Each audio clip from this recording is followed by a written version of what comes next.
Assalamualaikum warahmatullahi wabarakatuh. Kembali lagi di channel YouTube aku, Widias ya. Nah, jadi teman-teman semuanya, pertanyaan pembahasan di video kali ini sangat menarik sekali untuk kita bahas. So, untuk kamu yang baru mampir di channel YouTube ini, jangan lupa untuk subscribe. Yang paling penting like, comment, share video ini jika bermanfaat juga untuk orang lain. Dan apabila kalian ada pertanyaan, silahkan kalian ketik di kolom komentar.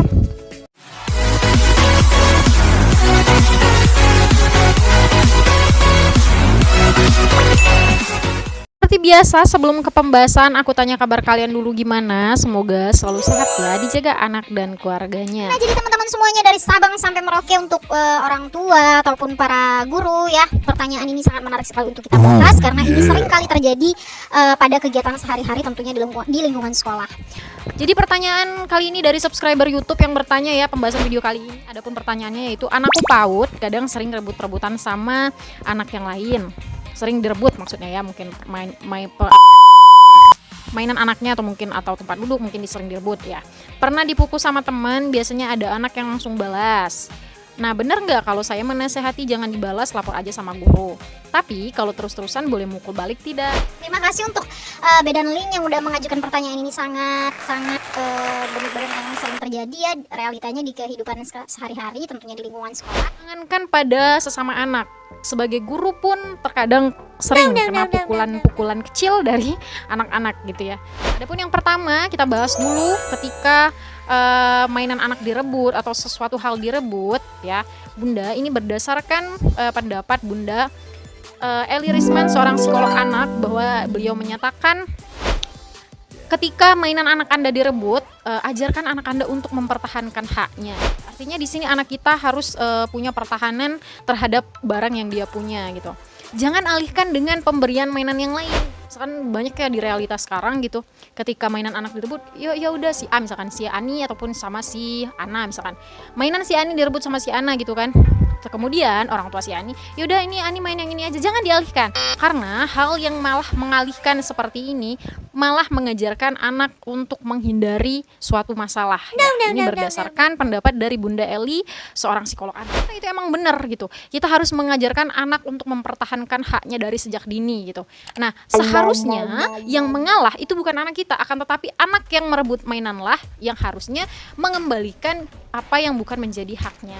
Atau solusinya adalah dengan bermain secara bersama-sama, diberikan pengertian. Nah, ini mainan punya si Ani, Ana tidak boleh mengambil mainan si Ani. Kalau mau main bersama-sama itu silahkan, malah lebih bagus. Tapi kalau misalkan si Ana mau mainannya, nggak boleh ya sayangnya. Nanti ini kan memang mainan Ani dari orang tuanya. Nanti Ana punya sendiri mainan di rumah. Kalau sekarang Ana lagi bermain sama si Ani dan ini punya si Ani, silahkan main bersama-sama, tapi tidak untuk merebut. Bagi orang tua si Ani yang mainan anaknya direbut juga memberikan pengertian. Iya nak, sebaiknya kalian mainnya bersama-sama ya, itu lebih baik. Tapi realitanya bahwa menasehati seperti ini itu tidak gampang.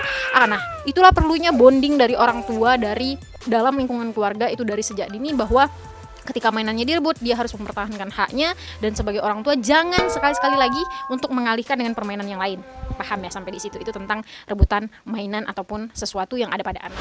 Menghadapi ketika anak PAUD yang suka mukul ya, ini dari segi orang tuanya dulu. Dari orang tua, silahkan ajarkan anak Anda untuk tegas bilang tidak, jangan lakukan hal tersebut. Misalkan anaknya kena pukul, no, ataupun tidak, jangan lakukan itu kepada saya, atau saya akan bilang pada ibu guru. Dengan bahasa anak-anak ya, dengan bahasa antara orang tua dan anak, silahkan ajarkan anak untuk tidak, untuk tegas terhadap perlakuan orang lain yang tidak menyenangkan pada dirinya gitu. Kemudian yang kedua adalah belajarlah untuk mengajari anak untuk mencari perlindungan dari sejak dini. Artinya ketika terjadi hal tersebut, anak dipukul oleh orang lain ataupun siswa yang lain, benar yang kata Bunda Bunda Bedan Link tadi bilang untuk lapor sama ibu guru. Itu sangat benar sekali, itu adalah langkah yang jika terus-terusan mukul ya, ketika terjadi terus-terusan mukul, tidak untuk membalas itu lebih baik. Kenapa? Karena artinya emosional yang diajarkan oleh temannya tadi ya, yang disebarkan katakanlah seperti itu oleh temannya yang kasar tadi, jangan sampai anak ikut emosi juga melakukan hal-hal kekerasan kekerasan seperti itu. Jadi ya sebagai orang tua ketika makanya perlunya komunikasi antara orang tua dan anak ketika terjadi hal tersebut, ketika pulang sekolah. Nah, waktu terbaik untuk ngobrol sama anak adalah ketika sebelum tidur. Gimana tadi sekolahnya, mainnya seru nggak gitu ya, tadi main apa bla bla bla, itu ditanyakan pada anak ketika anak bercerita ada yang ini mengganggu saya. Orang tua segera komunikasikan dengan gurunya ya hal ini. Kenapa? Karena ini ada yang salah sama anak si pelaku ya, anak yang menjadi pelaku tukang mukul ini ada yang salah. Jadi segera komunikasikan pada guru. Sebagai guru di sini yang dapat kalian lakukan adalah jangan abai terhadap kerisauan anak yang mengadu ataupun yang mengeluh tentang perbuatan yang tidak menyenangkan yang dilakukan oleh temannya. Banyak ya guru-guru sekarang tuh kalau misalkan anaknya melapor, Bunda atau Umi tadi saya dipukul sama ini. Banyak yang abai, cuma diberitahu jangan ya nak ini segala macam ini, udah abai. Udah tuh anaknya tidak diperhatikan lagi. Ini ketika udah terjadi, artinya guru jangan lepas pengawasan terhadap anak yang sudah melakukan pukulan. Jadi anaknya harus diawasi. Jadi itulah tadi, kalau guru PAUD itu harus standby ya, matanya dua tapi itu udah ada di mana-mana. Makanya saya bilang adalah perlunya komunikasi antara guru satu dan guru yang lain. Jadi standby, ada 20 anak dalam satu kelas. Ketika dalam satu kelas itu ada 2 guru, 3 guru, 4 guru, artinya bisa saling bekerja sama untuk mengawasi setiap tingkah laku anak.